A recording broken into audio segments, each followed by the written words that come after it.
Essa semana cá está. Tudo bom, professor Joel?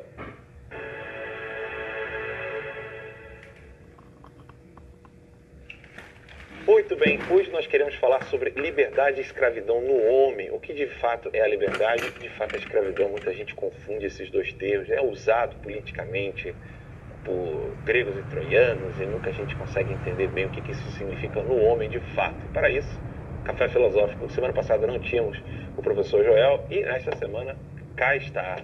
Tudo bom, professor Joel?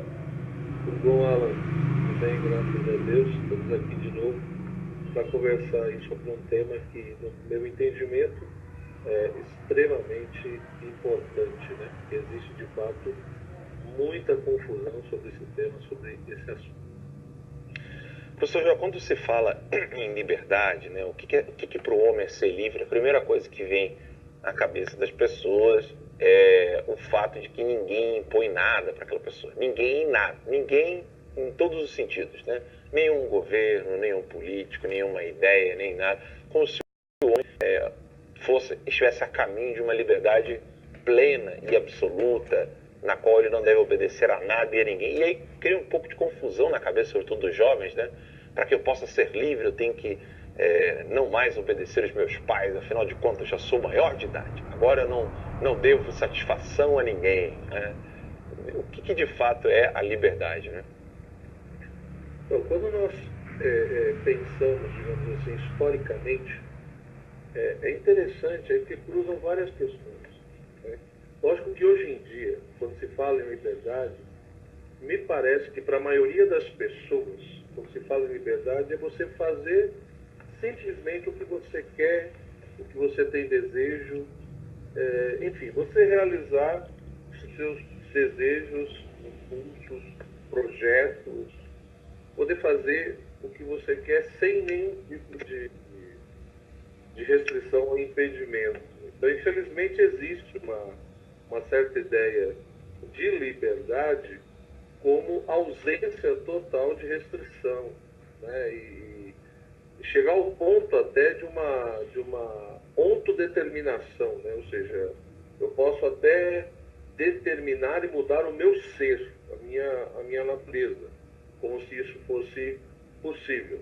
Então, no decorrer da história da filosofia, sempre existiram, digamos, duas atitudes ou dois modos bem extremos e distintos de analisar a questão da liberdade. Quer dizer, por um lado, aqueles que negavam a existência da liberdade humana.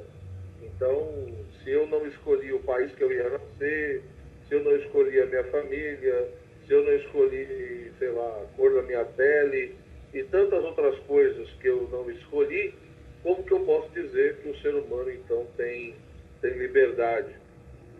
Da mesma forma, alguns entendem a liberdade como essa capacidade do ser humano de realizar os seus sonhos e projetos, aquilo que de fato ele quer, exaltando profundamente o aspecto individual, né? Ou seja, eu, como se eu fosse um átomo, uma mônada sozinha na existência, na natureza, na vida, né?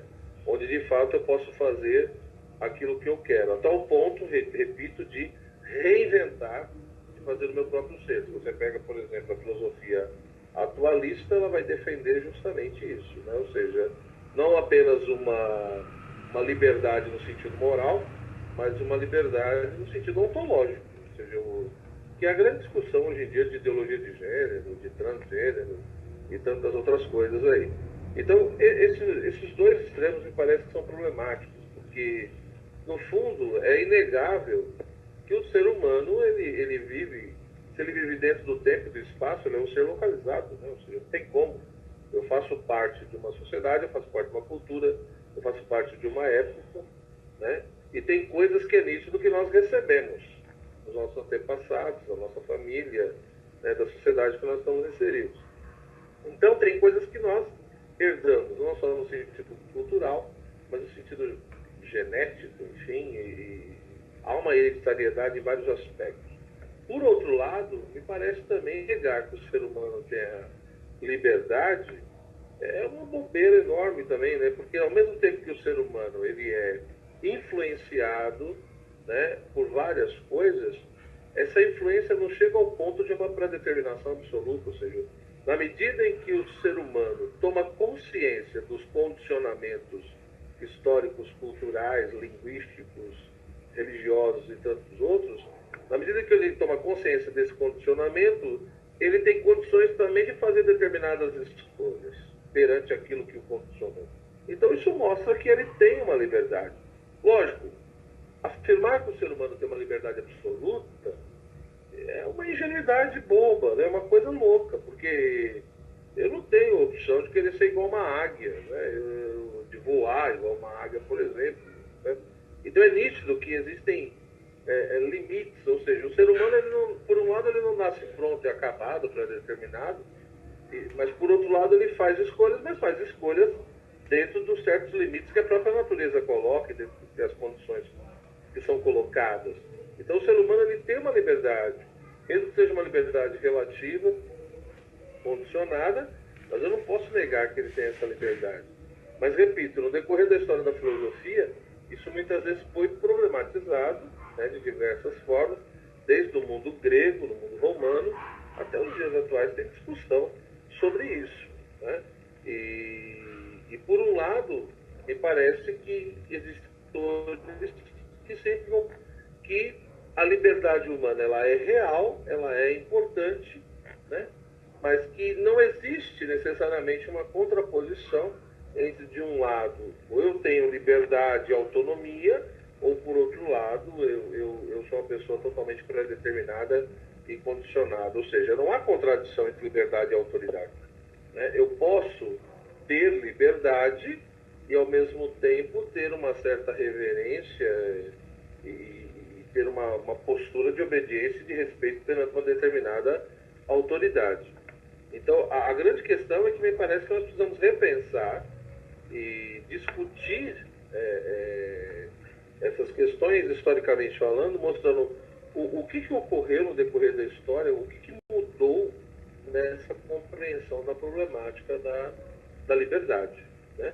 Então, um ponto que eu gostaria de chamar a atenção em primeiro lugar, uma coisa que me parece muito pertinente e interessante, é que no mundo antigo, no mundo medieval, quando muitas vezes se falava de liberdade, pensava-se numa certa distinção entre liberdade e livre-arbítrio.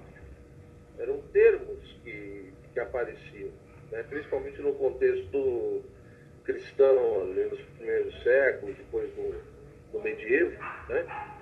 Havia essa distinção entre liberdade e livre-arbítrio.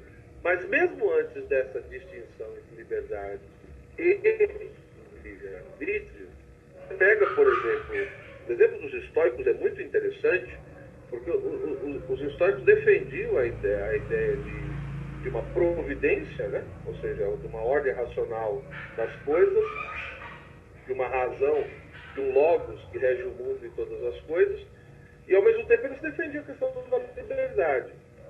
Eles muitas vezes eram acusados de que eles acabavam negando ou condenando a liberdade, e eles diziam que não, porque na realidade o fato de existir um logos que rege o mundo, né, e deles defender, além da noção de providência, a noção de destino, para eles isso não implicava a negação da liberdade. Por quê? Porque liverdade não era simplesmente fazer aquilo que eu quero.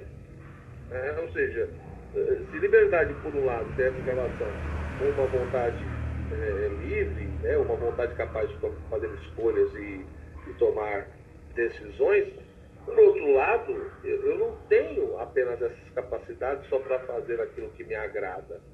Mas é a ideia de que, se há um logos que rege o mundo, algo que rege a realidade, o ser livre não é fazer o que eu quero, mas é fazer o que eu devo fazer, né, de acordo com essa ordem natural. Então, eu tenho uma ordem natural, eu tenho uma racionalidade que rege o mundo, o destino, portanto, seria a manifestação explícita dessa racionalidade implícita do real. Né? E o que é a liberdade? A liberdade é quando, de fato, eu aceito, né? Quando eu aceito as coisas tais como... Quando eu aceito essa racionalidade tal como ela é, mesmo que muitas vezes eu não compreenda totalmente. ou seja, eu me submeto a essa racionalidade, porque mesmo que naquele momento transcende a minha capacidade de compreensão.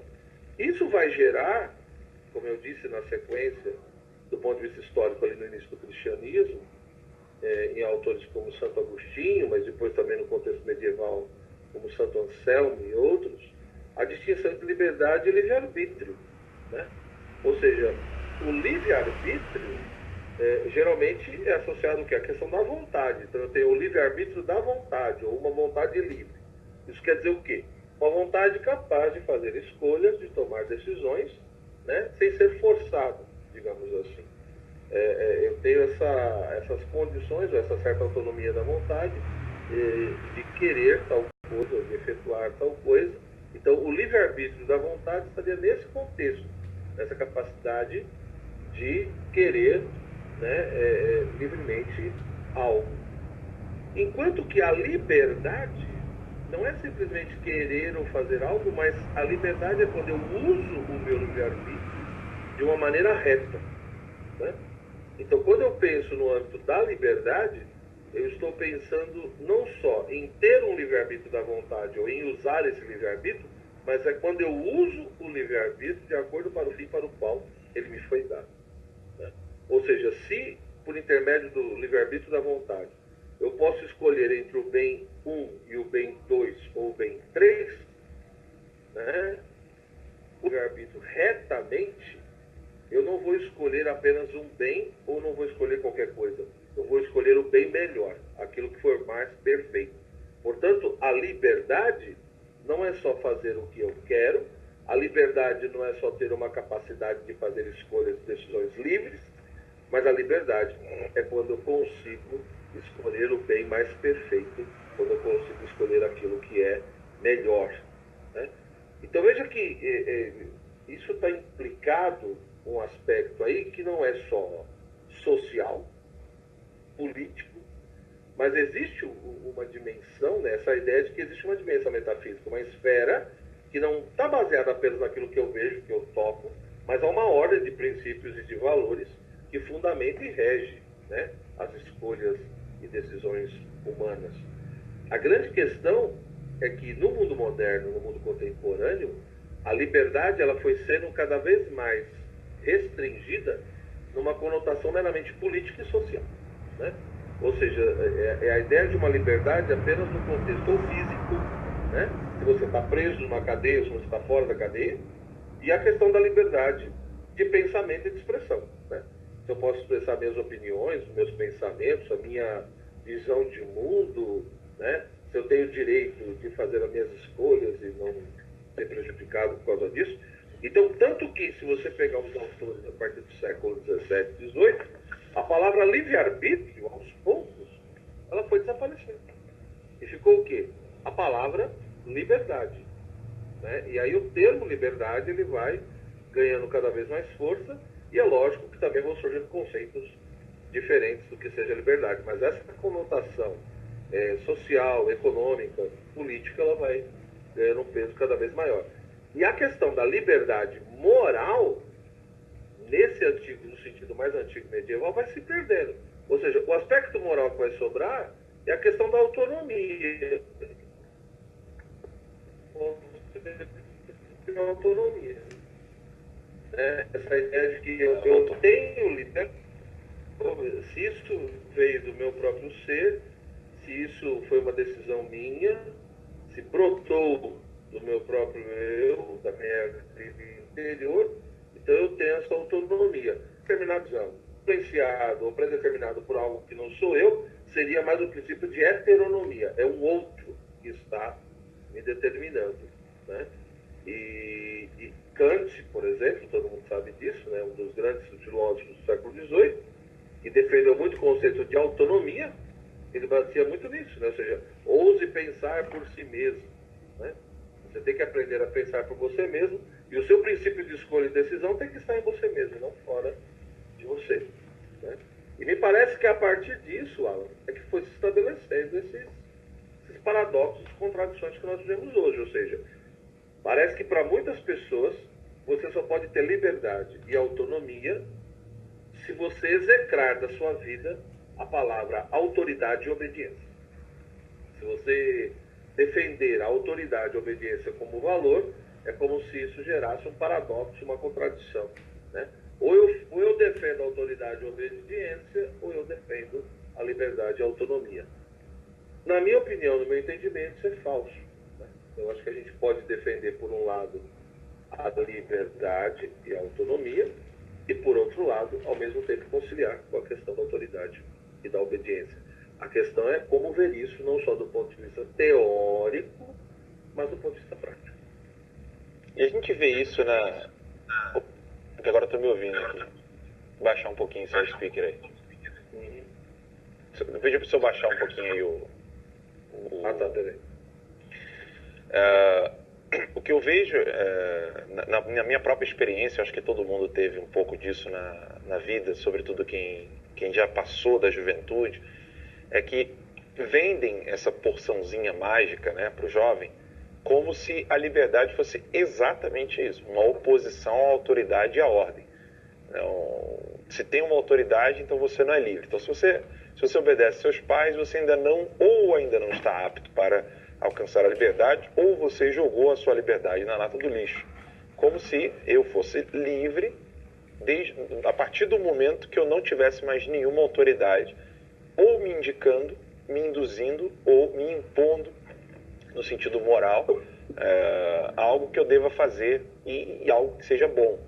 Então, o senhor comentou aí que é o abandono da liberdade moral e o fato de prevalecer a liberdade individual, política e econômica, ela parece que é o único tipo de liberdade que existe. Como se elas não tivessem tomado o conceito de um outro algo que seria a liberdade em si.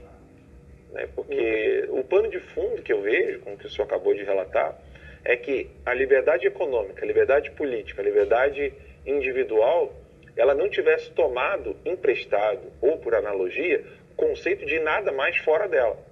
Como se não existisse a liberdade em si por si. Né? Como se a liberdade...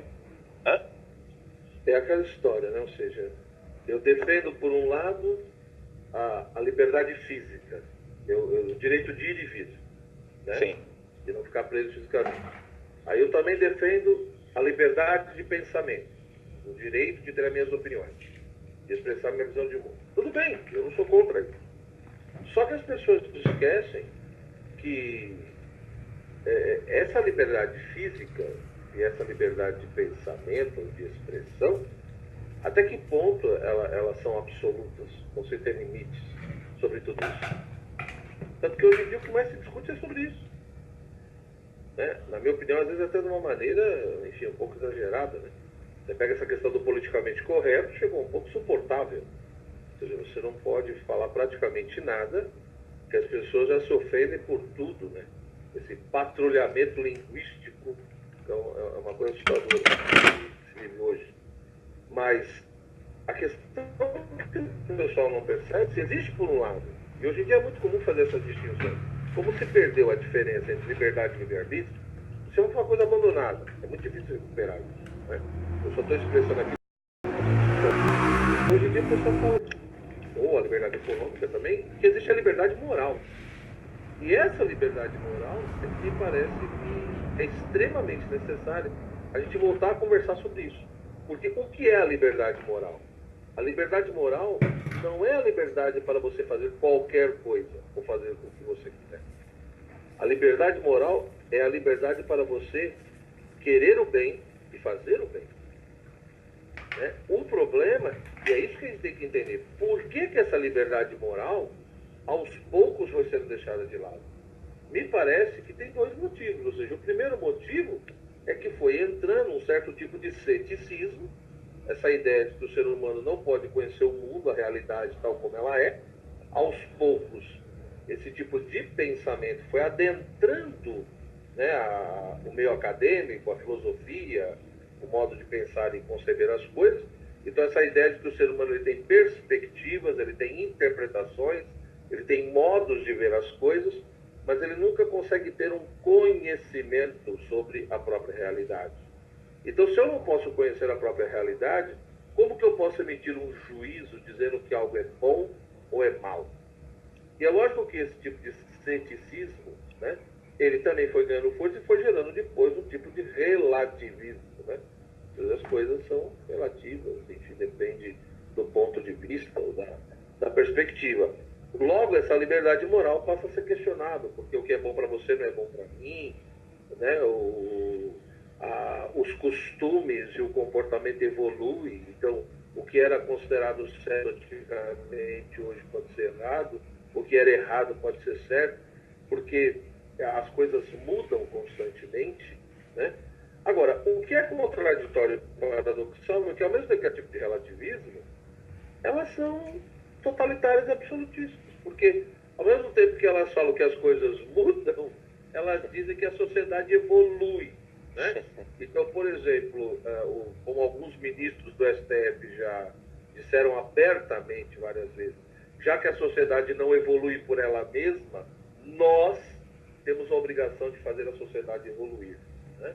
Então, por exemplo, na questão do aborto, já que a maioria ainda é retrógrado, né, ou está dentro da caverna, não consegue pensar, então os iluminados precisam, né, de alguma maneira fazer com que a gente saia da nossa brutalidade, da nossa animalidade e atinja o nível intelectual deles, entendeu? Então, e é interessante isso, quer dizer, por isso que eu falo, para mim isso espanta a falta de honestidade intelectual. Porque o problema não é ser relativista. A questão é, se quer ser relativista, que seja até as últimas consequências. É só isso. Agora, se você é relativista, como é que você fala de aperfeiçoamento? Como é que você fala de evolução de sociedade? Para eu falar de aperfeiçoamento e evolução, tem que ter matando de relativa. Então, são essas coisas que me causam estranheza, mas tudo bem. Então, ao mesmo tempo que se questiona essa liberdade moral, que seria a liberdade de querer o bem, conseguir fazer o bem, e esse é o ápice da liberdade. O que nós chamamos de vida humana, a vida humana propriamente dita, é a vida no espírito, não no sentido religioso. A vida no espírito, no sentido da vida em Deus, não é isso.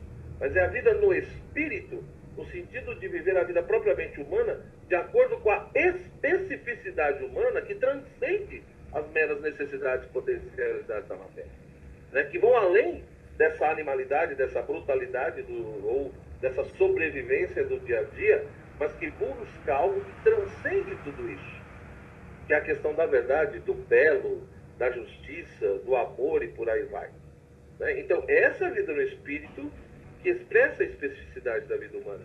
Então, quando eu consigo querer o bem e fazer o bem, não por medo, não porque vou receber a troca, né? Eu busco o bem e evito o mal, porque o bem é bom e o mal é mal, isso é ápice da vida humana, da vida no espírito, da vida moral. Isso é a liberdade moral. Por isso que, quando me perguntam, eu trabalhei muito com dependente químico, né? E quando me perguntam, eu faço questão de deixar isso bem claro. Quer dizer, um dependente químico, um drogado, é livre? Ele fez o que ele queria, né? E ele é livre?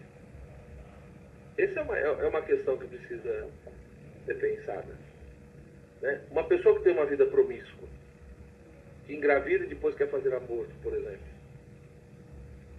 ela é livre? Né? Ou seja, uma pessoa que não sabe dizer não para si mesma, ela é livre? Ou ela vive uma tirania do eu? Onde ela não consegue dizer não para os seus impulsos, desejos ou inclinações. Isso é ser livre? São essas coisas que precisam ser pensadas. E isso passa não só pela liberdade física ou de pensamento ou econômica, passa pela problemática da liberdade moral.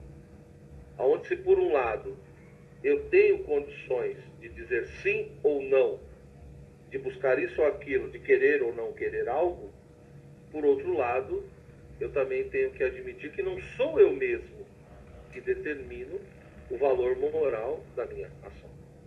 A autonomia, portanto, ela é real, ela existe e deve existir. Mas uma autonomia absoluta é ilusão. É só relembrar a greve dos caminhoneiros. Simples. Se nós temos uma autonomia absoluta, por que todo mundo entrou em desespero? Né? Ou seja, porque falar de uma autonomia absoluta é justamente defender a ideia de que eu não preciso de ninguém, eu me basto a mim mesmo. Isso é falso. Ou seja, só nós pensarmos como nós dependemos do trabalho e das decisões de tantas outras pessoas na nossa vida. Então, no fundo, me parece que quando de fato o ser humano não consegue colocar um limite sobre os seus impulsos, desejos e inclinações, quando o ser humano não consegue dizer não para si mesmo, ele vive muito mais uma escravidão do que uma liberdade. Porque os antigos usavam uma palavra chamada filáusia. E a filáusia, o que ela é? É o amor desordenado por si mesmo. E esse amor desordenado por si, na realidade não é amor. No fundo, é um ódio que a pessoa tem por si mesma, que acaba possibilitando ou entrando numa dinâmica de autodestruição. O senhor falou aí da perfeição, né? Como que nós podemos alcançar a perfeição da liberdade? Quais são os caminhos que nós podemos trilhar que faz com que a liberdade ela chegue ao seu ápice? Porque o meu filhinho de 8 meses, por exemplo, ele é livre enquanto pessoa, mas ele não pode decidir que horas ele vai comer, senão ele morre, né? Ele não pode decidir a hora que vai dormir, senão vai ter problemas psicológicos. À medida que nós vamos crescendo e esses limites vão aparecendo em nossa vida e nós não sabemos como corresponder a esses limites, como alcançar a perfeição da liberdade? Então, acho que isso é fundamental entender que a liberdade ela não é um fim em si mesmo, né? Ela é um meio. Se ela é um meio, os benefícios que eu vou ter devido a essa capacidade que eu tenho, né? Então, se a liberdade ela é um meio, e como meio é uma capacidade que eu tenho para atingir determinados fins, os frutos e os resultados da liberdade vão depender do quê? Do uso que eu faço desse meio, do uso que eu faço dessa liberdade. Portanto, aí nós entramos num ponto que é fundamental, que é a questão das virtudes. Né? Ou seja, para a pessoa de fato usufruir positivamente da sua liberdade, ela precisa saber usar a sua liberdade. Né? Ou seja, repito, ela não é um fim em si mesma. A liberdade nos foi dada, nós temos a liberdade não para escolher qualquer coisa, mas para que de maneira livre nos tornemos seres humanos melhores. Então, quando nós pensamos nesse contexto, aí vem a questão da ética, né? A ética que é esse estudo, essa reflexão sobre a conduta humana, sobre o agir humano, que visa justamente ajudar o ser humano a responder a pergunta como eu devo viver, que procura ajudar o ser humano a distinguir o bem aparente do bem verdadeiro, né? E que procura ajudar o ser humano a como construir uma vida no bem, que seja o ser humano cada vez melhore essa plenitude das suas potencialidades naturais. E para isso entra a questão das virtudes, que são hábitos, são disposições interiores permanentes para fazer o bem, para buscar o bem. Né? Então, sem as virtudes, é impossível, não tem como. Ou seja, você perguntou aí a questão do seu filho, né? Como ajudá-lo para que ele cresça, se desenvolva, não só fisicamente, psiquicamente, mas de uma maneira mais profunda, enquanto ser humano, na totalidade do seu ser, que ele seja realmente um homem, né, que tenha ali toda uma personalidade, um caráter, né, algo nobre, positivo, né? Para isso, de fato, ele precisa desenvolver virtudes. E como que uma pessoa adquire virtudes? Em primeiro lugar, é pelo olhar. A gente adquire virtudes vendo, né? Nós precisamos ver, né? Uma pessoa que não convive com o pai, uma mãe ou avós, seja quem for, que não convive com pessoas virtuosas, uma pessoa que nunca teve a oportunidade de ver atos virtuosos, ela vai ter muita dificuldade de viver, de adquirir virtudes na sua vida. Então, as virtudes, em primeiro lugar, elas entram pelos olhos, né? Nós precisamos ver virtudes. Não apenas ou necessariamente com os olhos físicos, né? Mas também com os olhos da alma. Ou seja, eu posso transmitir virtudes também lendo histórias.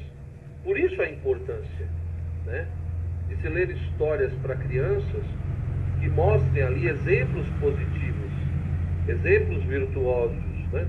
Porque a criança, ao ouvir aquela história, ela vai, de tanto ouvir aquelas histórias, ela vai imaginando e ela vai guardando a beleza e a força dessas virtudes e a importância dessas virtudes.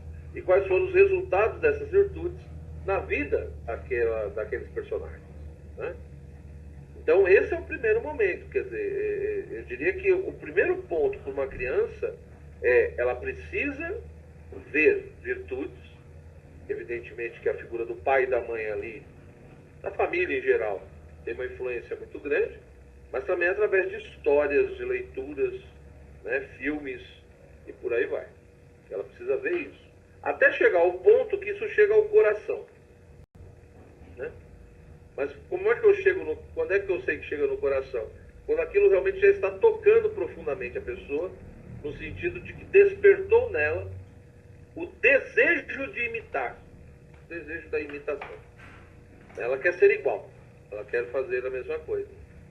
Então, quando ela já tem esse desejo de imitar, né, de reproduzir, é porque já não está mais apenas a questão do exemplo, do olhar, ela chegou ao coração.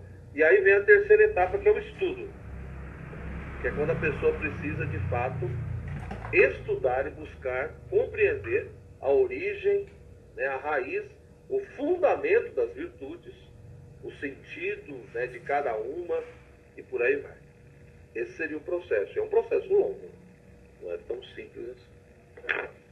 Ainda bem que o senhor foi logo explicando aí os detalhes, senão daqui a pouco alguém ia dizer ali, eu sou cego, como é que eu vou ser virtuoso? Então... nós temos um seguidor que é cego de Curitiba, e eu sempre lembro dele quando eu falo assim, esse livro que está aqui, que eu estou mostrando, aí ele fala, lê o livro. Mas é o que o senhor disse, né? A força do exemplo. Quem que não tem na família, por exemplo, um avô, uma avó, ou que seja modelo de virtude ou de vício, né? Eu tenho, por exemplo, a minha avó materna, um exemplo de virtude, minha avó paterna também, mas a avó materna eu tive mais contato, foi ultrajada, maltratada pelo avô, mas cuidou dele durante 9 anos acamado.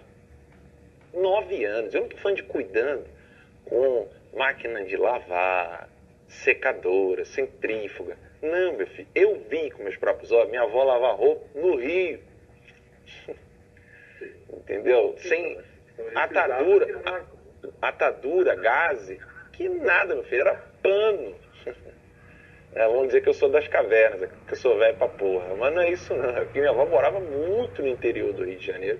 E era difícil pela condição financeira dela de conseguir todos esses mecanismos que hoje a gente consegue com mais facilidade. Então o exemplo dela me marca até hoje. E marcou, sobretudo, a minha juventude, né? Eu entrei para a Toca de Assis para cuidar dos moradores de rua, não foi à toa, né? Eu lembro muito de uma vez que o meu pai até falou assim, meu filho, mas de onde você tirou isso na cabeça, de querer cuidar de moradores de rua? E aí eu falei para ele, pai, foi vendo o senhor. Uma vez, Joel, aconteceu... Já tá ainda? Congelou? Tô aqui. Ah, não, tá aqui. É que você tava paralisado aí. Eu lembro de uma vez, o meu pai, ele naquela época ainda tinha isso, né? Hoje em dia não tem mais. Mas naquela época eu lembro de que tinha um carro parado na estrada e o meu pai foi socorrer os caras. Era um assalto, era uma armação. E aí eu vi meu pai, que era sempre um cara firme, duro, né? Ele sempre brincava comigo, né, quando eu era mais moleque, não faz merda não, porque olha o tamanho da minha mão, olha o tamanho da tua. Ele botava a minha mãozinha assim. Nunca encostou um dedo em mim, né, mas ele falou, o dia que eu encostar, você vai ver. E aí meu pai, aquela figura de homem firme e tal, eu vi meu pai com os olhos cheios de lágrimas virando para os bandidos e falando assim, olha, por favor, estou com uma família dentro do carro. Meus filhos estão ali. Não faça isso comigo. E eu vi meu pai se humilhando ali, né, sem poder se defender e nada. E ali você vê a virtude da prudência, né, a virtude da justiça, a virtude da temperança, saber se colocar diante do adversário como alguém que não pode fazer isto ou aquilo, e a única opção é a barganha mesmo, né? Pelo amor de Deus, me deixa sair dessa situação, eu não quero que meus filhos sofram nada. Então, as virtudes que nós adquirimos nas famílias, e aí enquanto você falava, né, da pessoa do herói no imaginário humano, né, o herói verdadeiro, né, e não um herói fictício, né, como a Marvel, comics, etc. Mas o herói verdadeiro, a contar a história de grandes homens do passado, né? Eu gosto muito da história de Andreas Hofer, o homem que fez Napoleão Bonaparte tê-lo que matar pessoalmente, porque ele derrubou 3 tropas de Napoleão.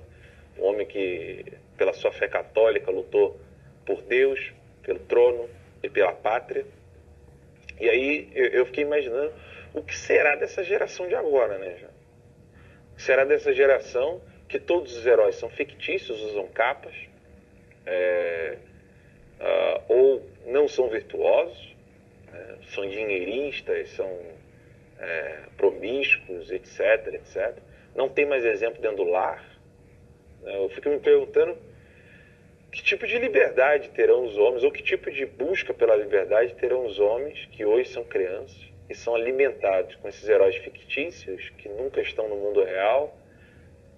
Se tentarem buscar isso no pai e na mãe, encontrarão pessoas que falam, não, eu não posso ter tantos filhos porque senão eu não vou poder viajar mais. Já ouvi muita gente preocupada com a quantidade de filhos, porque senão como é que vai viajar, como é que vai passear, né? Onde fica a minha liberdade, né? Enfim, são tantos temas assim que me veio à cabeça aqui agora. Na realidade, eu volto de novo naquilo, né? Eu acho que na base de tudo isso,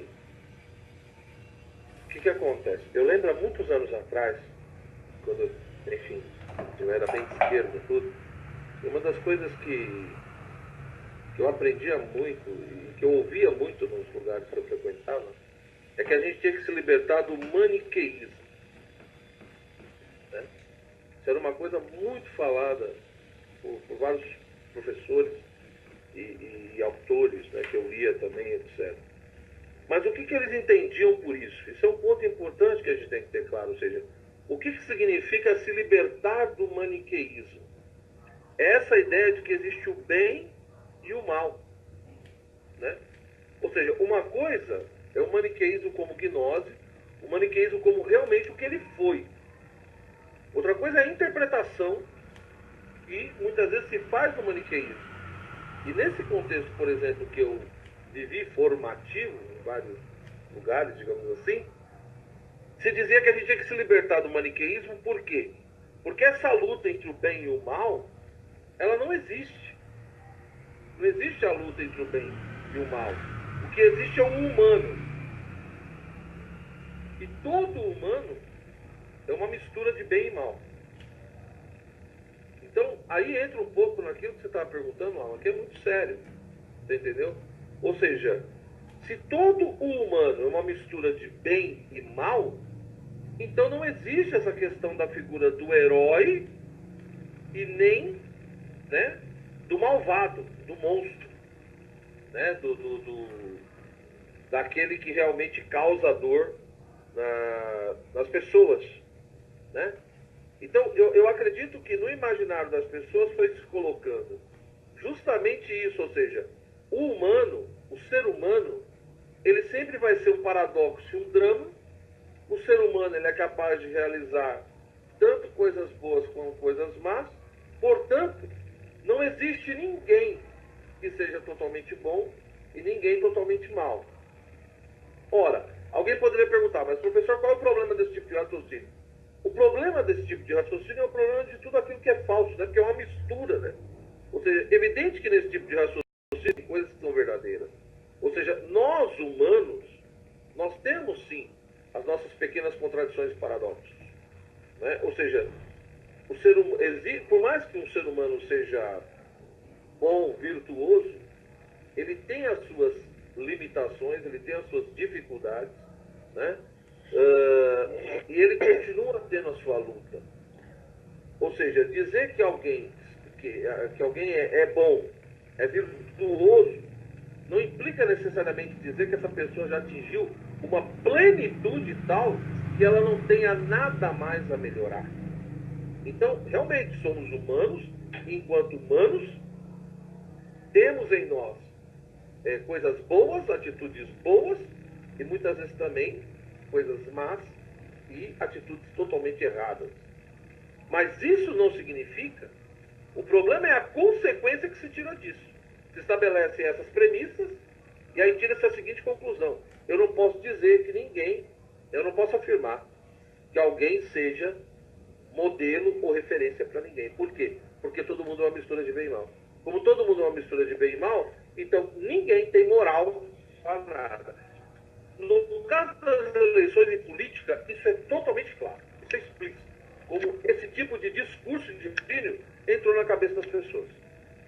Eu não vou votar em ninguém, eu vou votar nulo, eu vou votar em branco, eu vou fazer isso e aquilo. Por quê? Porque não existe candidato puro e totalmente perfeito. Como todo candidato tem o seu defeito, como todo candidato tem o seu vício, tem as suas dificuldades e não sei mais o quê, então, no fundo, ninguém presta, ninguém merece o meu voto. Ora, esse puritanismo louco, você entendeu? Que na realidade, eu nem sei se pode ser chamado de puritanismo, não sei como chamar isso, mas o que eu estou dizendo é que isso daqui, eu vinha refletindo sobre isso há alguns anos, né? E isso daqui é resultado desse tipo de pensamento que eu estou descrevendo aqui. Nós temos que nos libertar do maniqueísmo, essa coisa de que existe uma luta entre o bem e o mal. Não existe uma luta entre o bem e o mal. Por quê? Porque Deus não existe, o demônio não existe. Primeiro ponto é isso. Segundo ponto, o ser humano, se ele é obra do acaso, fruto de uma evolução regida pelo acaso, de todo o naturalismo, ele é resultado de todo esse acaso aí, desse evolucionismo naturalista. Ele é uma mistura de bem e mal, no sentido de vitória e fracasso. Ou seja, o ser humano, ele é capaz de grandes coisas, mas é capaz de grandes coisas boas, mas também de coisas horrorosas no sentido moral, né? Então, esquece esse negócio de virtude e vício. Tanto que, se você for ver, historicamente, sempre se falou das virtudes necessárias para o príncipe, por exemplo, né? Para o governante, etc. E tal. A partir de Maquiavel, isso começa a cair. Se você pegar a figura de Maquiavel, você vai ver que a questão não é mais as virtudes do príncipe. E depois, do século XVII, XVIII, cada vez mais vai se deixando isso de lado. Ou seja, se constrói o conceito de vida pública e vida privada. A vida privada, particular, não tem nada a ver com a vida pública. Eu lembro muito bem, em uma das eleições do Lula, que uma coisa que era muito batida era isso, né? Que se ele se separou, se ele foi, teve problemas na vida dele, se ele ajudou a namorada a abortar, não sei mais o que, etc., que a vida particular dele não tinha nada a ver com a vida pública. Por quê? O que interessa é como se ele fosse duas pessoas totalmente distintas, né? E, portanto, como todo mundo é uma mistura de bem e mal, ninguém tem moral para falar de ninguém, então esquece a vida pública, ela não tem nada a ver, ou melhor, esquece a vida particular, ela não tem nada a ver com a vida pública. Enquanto que isso é falso. É isso que eu estou dizendo. Ou seja,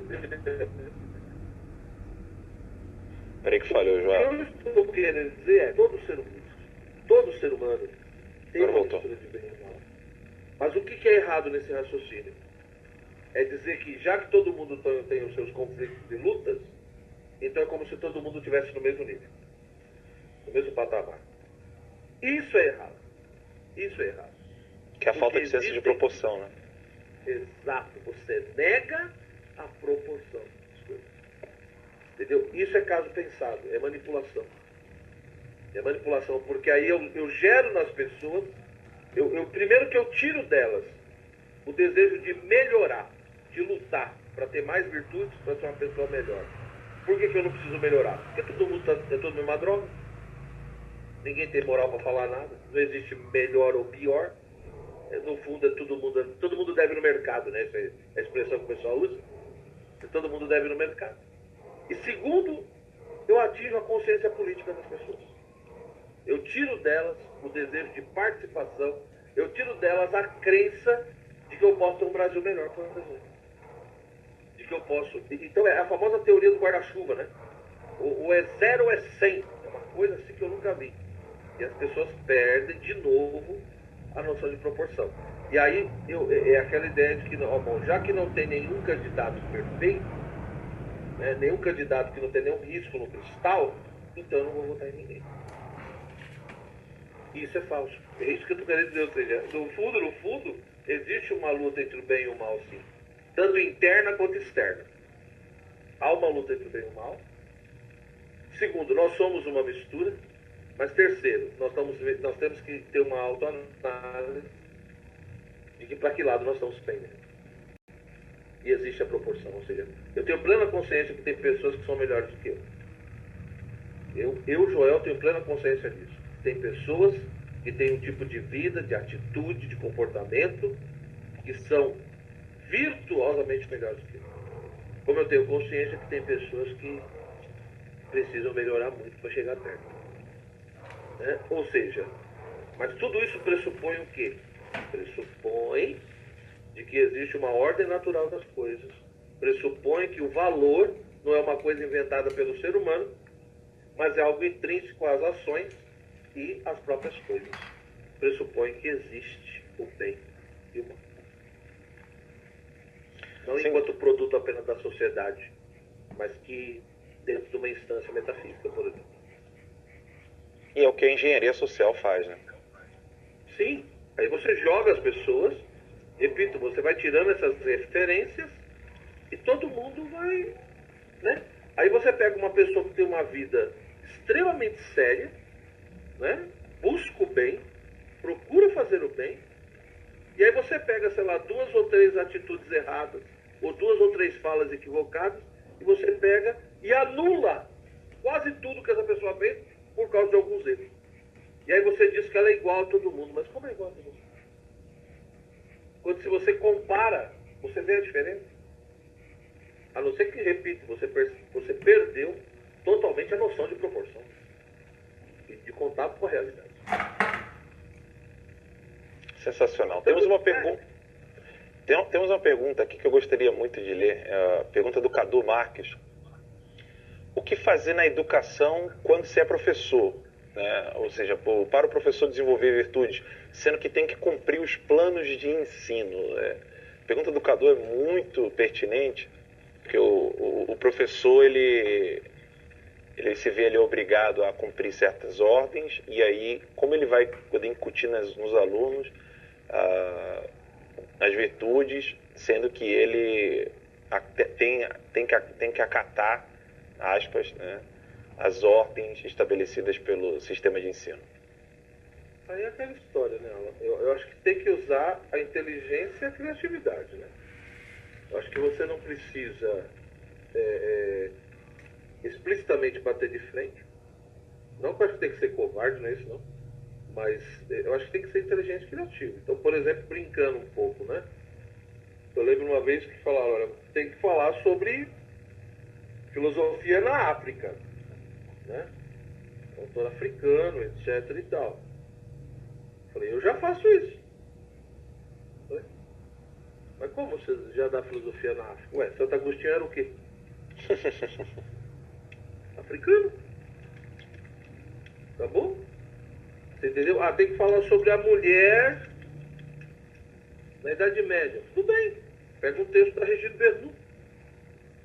A mulher no período medieval. Entendeu? Eu acho que essa é a questão. Ah, tem que falar sobre gênero. Homem e mulher. Tá bom. É aquela história. Podem muitas vezes estabelecer temas, entendeu? Mas o modo como você vai tratar, isso não tem como te obrigar. dentro da sala de aula. Por isso que a questão da escola ser partido é uma coisa séria. Porque dentro da sala de aula, aquilo falou, você pode estabelecer os temas, mas o modo como você vai abordar, aí agora a gente percebe o poder do professor, por exemplo. O poder que o professor tem dentro da sala de aula. Né? E a famosa plateia cativa ali, né? Que não tem como sair dali. Então, a maneira, eu acho que ele tem que ver não só a questão do imposto, que já vem determinado, mas e mesmo às vezes até o material, tem lugar que é lógico que ele pode selecionar um pouco o material, mas eu acredito que duas coisas, Alan, eu faria. Eu falo como professor, né? Apesar que eu não tenho esse problema, mas eu digo. E professor universitário, né, que é uma raridade. Exato. Então, no geral, a situação é um pouco mais diferente. Mas eu diria que o conselho que eu daria para ele é assim: se já tem algum tema determinado e também já indicaram algum material, aí ele tem que ver no modo como ele vai expor e na maneira como ele vai trabalhar com os alunos. Aí ele tem que fazer o quê? Aí é que ele tem que desenvolver nos alunos a postura reflexiva. Ou seja, ele teria que ensinar para os alunos a pegarem o texto e a desconstruir o texto. O que seria a desconstrução? Procurar mostrar para o aluno, aqui é desconstrução não no sentido do Jacques Derrida, não, que é simples, né? É desconstrução no sentido simples. Ou seja, eu pego um texto e eu vou desmontar o texto. Ele tem lá ideias, ele tem teses nesse texto, ele tem que mostrar para o aluno quais são essas ideias, quais são os argumentos que justificam a ideia e quais são os pressupostos que estão por trás desses argumentos. Então, na hora que ele desconstrói, aí ele está ajudando o aluno a ver os referenciais. E aí é onde ele tem que levar o aluno a refletir se esses pressupostos correspondem com a realidade. Entendeu? É uma coisa um pouquinho trabalhosa, mas eu não vejo outro caminho. Isso ele pode fazer tanto numa aula expositiva, como numa atividade, num trabalho em grupo, mas tem que ter muita paciência. Eu fiz muito isso quando eu dava aula para o ensino médio. Eu trabalhava textos, né? E eu ajudava o aluno, eu ensinava o aluno a desconstruir o texto, a desmontar o texto. Uma atividade Uma atividade que lá nos Estados Unidos, eu ainda estou me ouvindo um pouquinho, só deve estar dando eco pro pessoal lá, só baixar só um pouquinho. Uma atividade que nos Estados Unidos ela existe até hoje, mesmo com toda a crise educacional americana, que eu brincava com o pessoal lá nos Estados Unidos, né? Vocês não têm noção do que é crise educacional. Eles têm crise educacional, mas em comparação com a nossa, o negócio é complicado. E mesmo com a crise educacional americana, uma atividade que eles têm lá é a atividade dialética, que remonta a disputácio medieval, era sensacional, né? E isso existe até em escola pública americana, mesmo escolas não cristãs, não católicas, que é fazer aquele trabalhinho de grupo, né? Metade da turma vai ter uma tese, outra metade da turma defender outra tese. E depois, vira. Então, você vai tratar do aborto, metade da turma vai defender o aborto, metade da turma vai criticar o aborto. E depois vira. O grupo que antes estava criticando agora vai defender, e o grupo que estava defendendo ia criticar. E eles faziam isso em forma de debate livre. Um levantava o argumento, o outro desmontava o argumento. E esse exercício dialético pode ser feito pelo professor sobre qualquer tema. E faz a turma exercer a verdadeira dialética, né, que é a oposição dos conceitos, a oposição dos temas. E isso, no Brasil, acho que eu nunca nem vi. Eu fazia isso na São John Vianney School, que era uma escola de primária e high school. Também nas aulas de filosofia no ensino médio. É que eu trabalhava junto com o texto, então, por exemplo, sei lá, pegava um texto sobre o amor, um texto de Platão e de Merleau-Ponty, por exemplo. O grupo A e o grupo B. Cada um tinha que defender o seu texto, mostrar os argumentos. E depois invertir. Isso ajuda então, isso também dá muito bom, dá bons resultados. E ajuda na oratória, ajuda na desenvoltura do falar. O aluno vai perdendo a vergonha. Por exemplo, a virtude da paciência, que você vai ter que aprender a ouvir o outro. E como é que você vai contra-argumentar se você não sabe ouvir? Né? O foco, prestar atenção, você entendeu? a própria questão da virtude da prudência, do saber discernir, distinguir uma coisa da outra, a questão da retórica, como você disse, né? E tantas outras coisas. Ou seja, ali a virtude, por exemplo, da temperança também, da moderação, entendeu? Na fala. Porque se você é muito incisivo, né? Ou se você acaba tendo que ser mais comedido, enfim. Ou em outros momentos ser incisivo. Ou em outros momentos ser mais incisivo, exato. Por isso que eu digo, é essa coisa da moderação. Saber em que momentos você tem que ir mais para um lado ou para o outro. O Olavo mesmo dá um... Então, ele dá um... eu acho que isso ajuda bastante. O professor Olavo, ele dá um conselho que eu já me vi caindo nisso muitas das vezes, é que uma vez que você já você destruiu o adversário no sentido racional, né? Você já venceu o adversário, para por aí. Já deu, né? Você não precisa ir mais adiante, porque senão você pode cair em temperança, né? Isso não quer dizer aquilo que o Olavo fala de um adversário você tem que bater e não parar enquanto ele não cair, né? Mas uma vez caído, para, né? Porque já não se bate em defunto, né? Isso fica ruim. Isso fica, exato. Mas o mais interessante, falou virtude da compaixão, mas o mais interessante é que eu estava terminando um livro de Mikhail Kalinin, né, um comunista, braço direito de Stalin, e ele dá esse conselho no livro dele sobre, como é que é o nome do livro? Era sobre agitadores, né? Os termos antigos, né? Como ser um agitador, um panfletário comunista.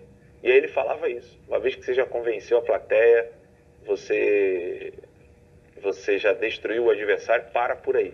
Senão a intemperança pode fazer com que você acabe... É o excesso. Você acaba dando uma imagem de que você não é que não respeita o adversário, é algo disso, sabe? Ele falava, isso pode cair mal para a opinião pública. Que a questão é o seguinte, aí fica parecendo que você sai do âmbito de justiça e expressa uma questão de desumanidade. Uhum. Você não está se identificando mais com o outro. E aí, portanto, você não está mais num debate. Você já está transmitindo a ideia de aniquilamento. Uhum. Por mais que o adversário mereça. Deixa eu ler mais perguntas aqui, porque a gente tem poucos minutos para terminar aqui, faltam 2 minutinhos. Deixa eu ver aqui. O pessoal botou aqui no Superchat algumas coisas que a gente já falou no boletim, né? O Ednei Romulo fala da desistência do Flávio Rocha, a gente já falou já no boletim. O North Pole botou um negócio que eu não entendi aqui, que não chora no mão, parabéns, Tele, sou fã. Aí doou aqui R$20. A Joy Lima é uma miséria de lembrancinha, Auridélia, mas é de coração porque hoje é aniversário da Auridélia. O Paulo Turek também botou aqui, botou R$5, pediu perdão pelo valor, que nada, toda a doação é bem-vinda. E botou aqui feliz aniversário a Auridélia, e nós também desejamos aí feliz aniversário a nossa grande colaboradora aqui, né, que responde os e-mails do Terça Livre, também nos ajuda na moderação do chat aqui. Bem, faça pergunta, alguém botou aqui.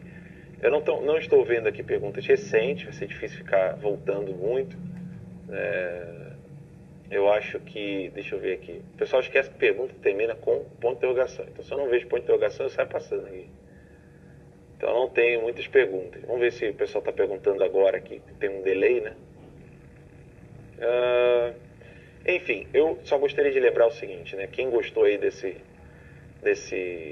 saborzinho aí de aula, né? Que na verdade é um bate-papo, nós teremos aula com o professor Joel no Terça Livre Academia, e o professor Joel também tem outros cursos específicos no seu site. O site é joelgracioso.com.br, ou não? Isso. É joelgracioso.com.br. E tem a página no Facebook, né? Isso. Então, Eu tô no Twitter. Entrei no Twitter hoje. É mesmo? Olha só, eu fui banido, professor, do Twitter. O Twitter me baniu lá. O Twitter me baniu. Beleza. Então, quem quiser procurar nas redes sociais do professor Joel, no Twitter é Joel Gracioso, tudo junto? Isso. Joel Gracioso, no Facebook também a página. E o site dele com cursos específicos lá que o professor Joel dispõe. e em breve no Terça Livre Academia, né? Já começou, já tem as